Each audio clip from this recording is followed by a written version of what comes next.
ونستغفره ونعوذ بالله من شرور أنفسنا وسيئات أعمالنا من يهده الله فلا مضل له ومن يضلل فلا هادي له وأشهد أن لا إله إلا الله وحده لا شريك له وأن محمدًا عبده ورسوله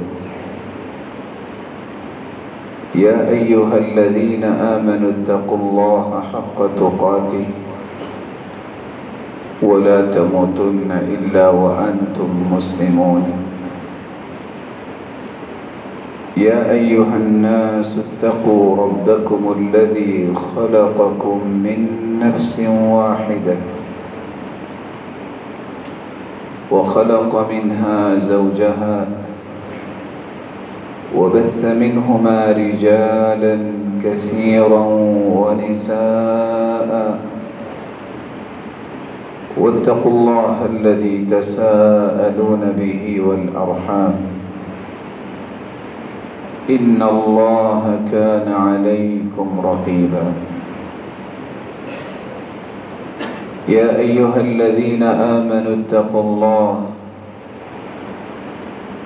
الله وقولوا قولا سديدا يصلح لكم أعمالكم ويغفر لكم ذنوبكم ومن يطع الله ورسوله فقد فاز فوزا عظيما أما بعد فأعوذ بالله من الشيطان الرجيم قل إن كنتم تحبون الله فاتبعوني يحببكم الله ويغفر لكم ذنوبكم میرے محبوب فرما دیجئے اگر تم اللہ ذوالجلال سے محبت کرتے ہو تو پھر میری اتباع کرو، میری اتباع کرو گے تو رب تعالیٰ آپ کو اپنا محبوب بنا لیں گے اور پھر تمہارے گناہوں کو بھی معاف فرما دیں گے۔ لائق صد کریم سامعین مکرم، اللہ ذوالجلال کا بے پناہ احسان ہے جس نے ہماری رشد و ہدایت کے لیے نوشتہ ہدایت قرآن مجید کو بنا کے اتارا اور پھر اس کی روشنی میں تربیت اور تزکیہ کرنے کے لیے سب سے بڑے مربی ہادی و مرشد محمد الرسول اللہ صلی اللہ علیہ وسلم کو بنایا اور اس ہستی کی اتباع کو واجب قرار دیا، بلکہ کوئی بھی عبادت جس کے اندر دو چیزیں نہ ہوں وہ عبادت کہلانے کے قابل نہیں ہوتی، کیونکہ وہ اللہ ذوالجلال کے ہاں قابل قبول نہیں ہوتی، اللہ ذوالجلال کے ہاں کنسیڈر نہیں ہوتی، اس کا کوئی ویٹیج اور وزن نہیں ہوتا۔ اور وہ دو چیزیں اخلاص اور سنت کی مطابقت۔ ساری زندگی کو تہجد پڑھتا رہے، سجدے میں پڑا رہے، اگر اس کے اندر اخلاص نہیں، اللہ کی رضا نہیں، تو اس کا کوئی بھی سجدہ اللہ کے ہاں قبول نہیں۔ ساری زندگی جملہ عبادات کے ساتھ جڑا رہے، لیکن اگر رسول اللہ صلی اللہ علیہ وسلم کی سنت کے مطابق نہیں، سنت کی اتباع نہیں، اس وقت تک اس عبادت کی کوئی بھی حیثیت اللہ کے ہاں نہیں۔ اس لیے آپ صلی اللہ علیہ وسلم نے فرمایا تھا، صحیح مسلم کی روایت ہے، من عمل عملا لیس علیہ امرنا فہو رد۔ کائنات کا کوئی بھی شخص کوئی بھی بڑے سے بڑا عمل کر لے، اگر وہ سنت کے مطابق نہیں ہے تو وہ مردود ہے، وہ اللہ کے ہاں قابل قبول نہیں۔ تو بیگا مسلم، میری اور آپ کی ذمہ داری ہے کہ ہم 4 باتوں کو سمجھیں۔ اتباع کسے کہتے ہیں، اور اتباع حقیقتاً کب سامنے آتی ہے، اور اتباع کرنے کے فوائد و ثمرات کیا ہوں گے، اور آپ صلی اللہ علیہ وسلم کے طریقے اور سنت کو، اتباع کو چھوڑیں گے تو نقصانات کیا ہوں۔ اتباع عربی زبان میں اتبع یتبع اتباعا سے ہے، اس کا مطلب ہے پیروی کرنا، کسی کے پیچھے چلنا، فرما برداری کرنا اور کسی کی بات کو ماننا۔ اللہ عز و جلال کے بعد کائنات میں اللہ نے اگر کسی ہستی کو پیدا کیا ہے کہ جس کی اتباع کی جائے، جس کے پیچھے چلا جائے، جس کی پیروی کی جائے، جس کی تابعداری اور فرما برداری کی جائے، تو میری اور آپ کے لیے صرف ایک ہستی ہے، محمد الرسول اللہ صلی اللہ علیہ وسلم۔ اس ہستی کے بغیر نہ میرا ایمان مکمل ہے، نہ میرا کوئی عمل قبول ہے، اور نہ ہی آخرت میں کامیابی کی کوئی امید ہے۔ ایمان کی تکمیل اور پھر اللہ عز و جلال کے ہاں سرخرو ہونے کی خواہش اس وقت تک پوری نہیں ہو سکتی جب تک میں رسول اللہ صلی اللہ علیہ وآلہ وسلم کو اپنے لیے رول ماڈل نہیں بنا لیتا۔ اس کے طریقے، اس کی سنت، اس کے سلیقے کو جب تک میں نہیں سمجھتا، اس کے مطابق میں کام نہیں کرتا، تو اس کام کی کوئی بھی قیمت نہیں ہے اللہ عز و جلال کی۔ کیسے پتہ چلے گا کہ میری اور آپ کی عبادت سنت کے مطابق ہے اور آپ صلی اللہ علیہ وسلم کی اتباع کے مطابق ہے، کہ ہم پیروی کر رہے ہیں؟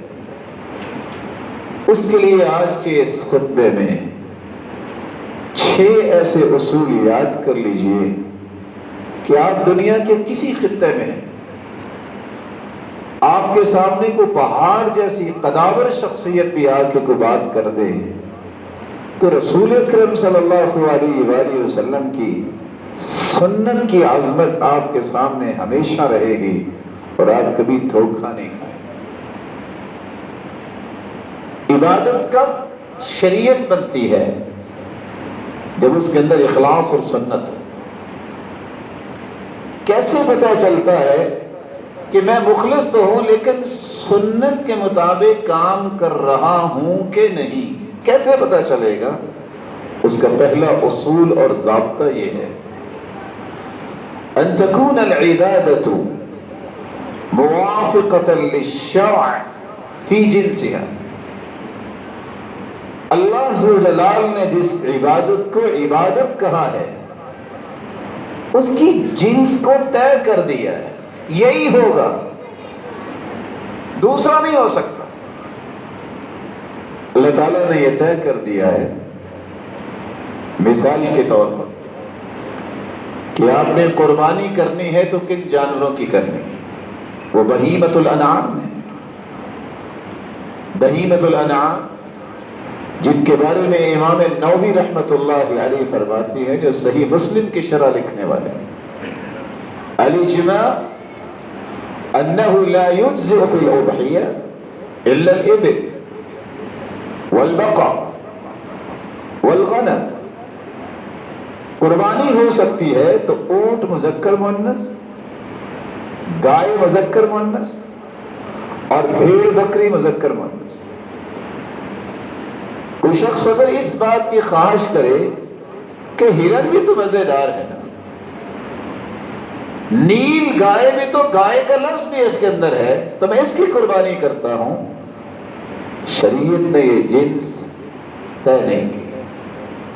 جس جنس کو اللہ عز و جلال نے طے کر دیا ہے وہ سنت کے مطابق ہو، جس کا تذکرہ محمد مصطفیٰ نے کر دیا ہے۔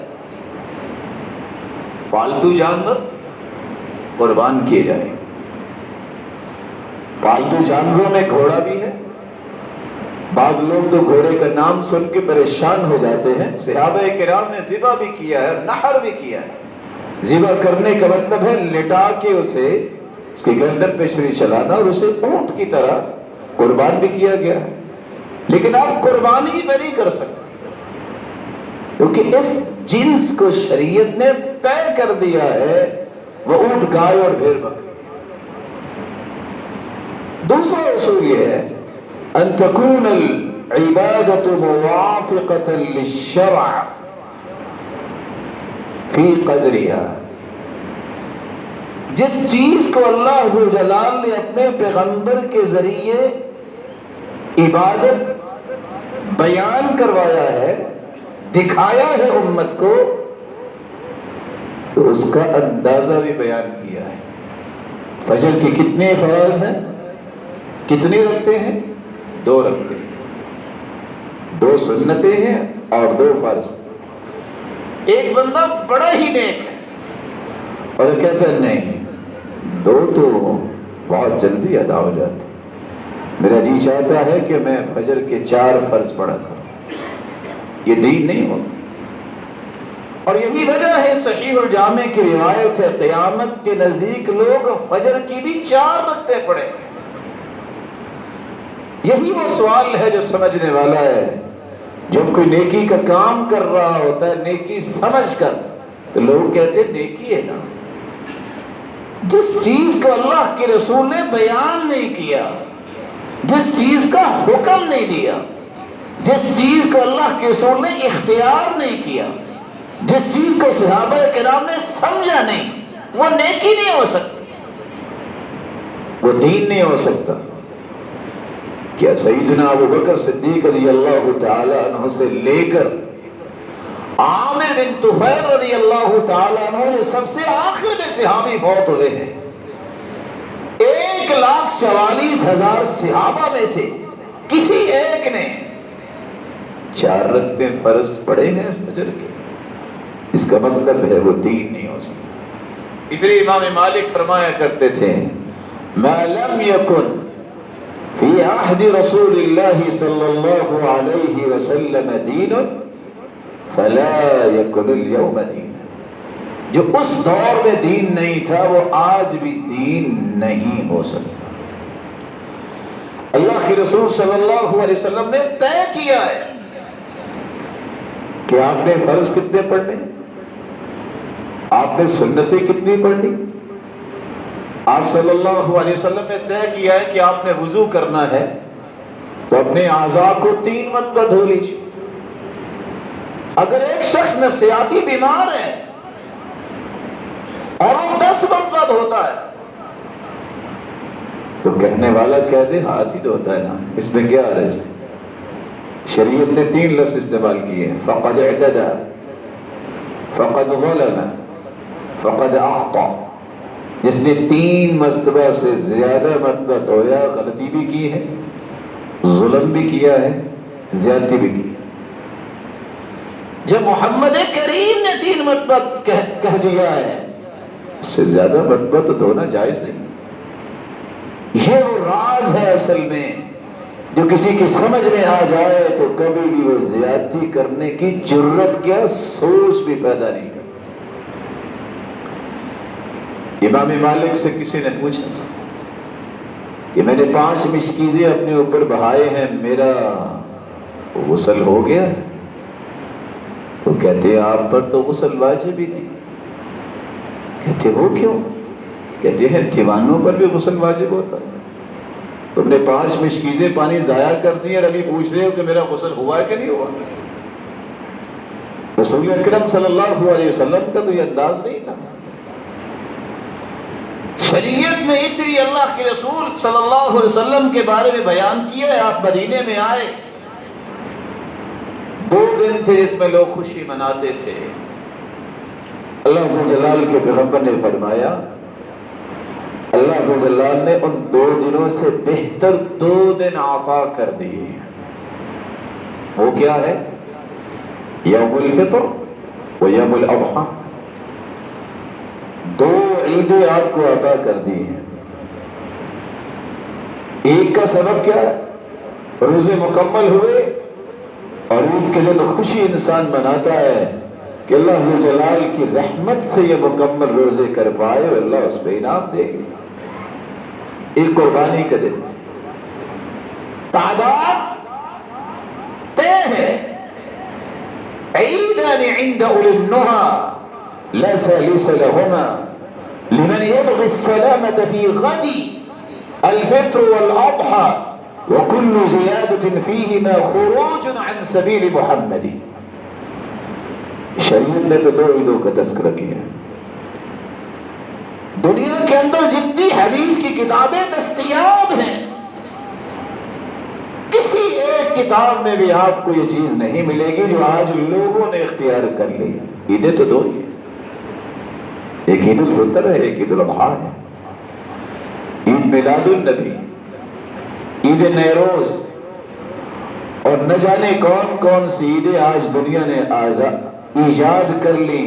رسول اللہ صلی اللہ علیہ وسلم کی اتباع کرنے والا سنت کے مطابق وہ صرف 2 عیدیں ہی سمجھتا ہے کیونکہ اس کی طرح شریعت نے دیکھی. تیسرا اصول یہ ہے ان تكون العبادة موافقة للشریعة في سببها. عبادت وہ ہوتی ہے جس کا سبب اللہ عز و جلال نے شریعت میں بیان کر. رسول اکرم صلی اللہ علیہ وآلہ وسلم نے ہر چیز کا ایک منہج صحابہ کرام کو سمجھایا.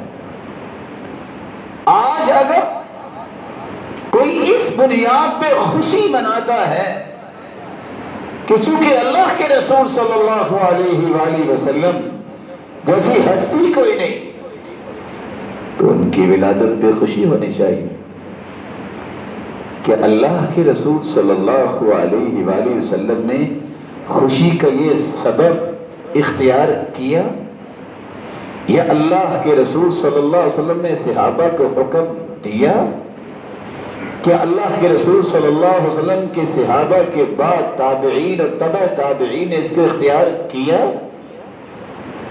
اس کا کوئی سبب نہیں. خوشی یہ ہے جو اللہ کے رسول نے اختیار کی. پوچھو کہ آپ سوموار کا روزہ کیوں رکھتے ہیں؟ غور کرنے والی بات. کان یصوم یوم الاثنین و یوم الخمیس. اللہ کے رسول صلی اللہ علیہ وسلم پیر کے دن اور جمعرات کے دن روزہ رکھا کرتے. فرمایا یہ وہ دن ہے جس دن میں پیدا ہوا، جس دن مجھے مبعوث کیا گیا.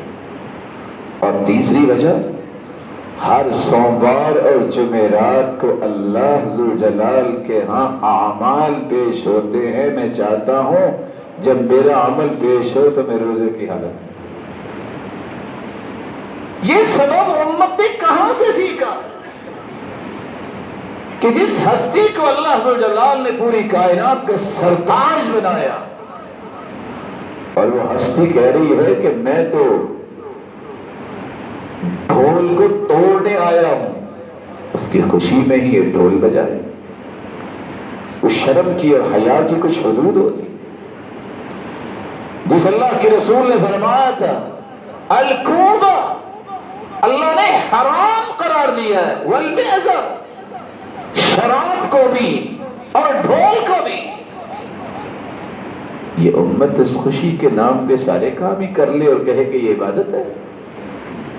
ضابطہ رسول یہ کہ اللہ عز و جلال نے جس کو عبادت بنایا اس کا سبب بنایا، وہ سبب بیان کیا ہے. روزے رکھے ہیں، عید الفطر ہے، قربانی کا دن ہے، حج کیا ہے یا حج نہیں کیا قربانی کرتے.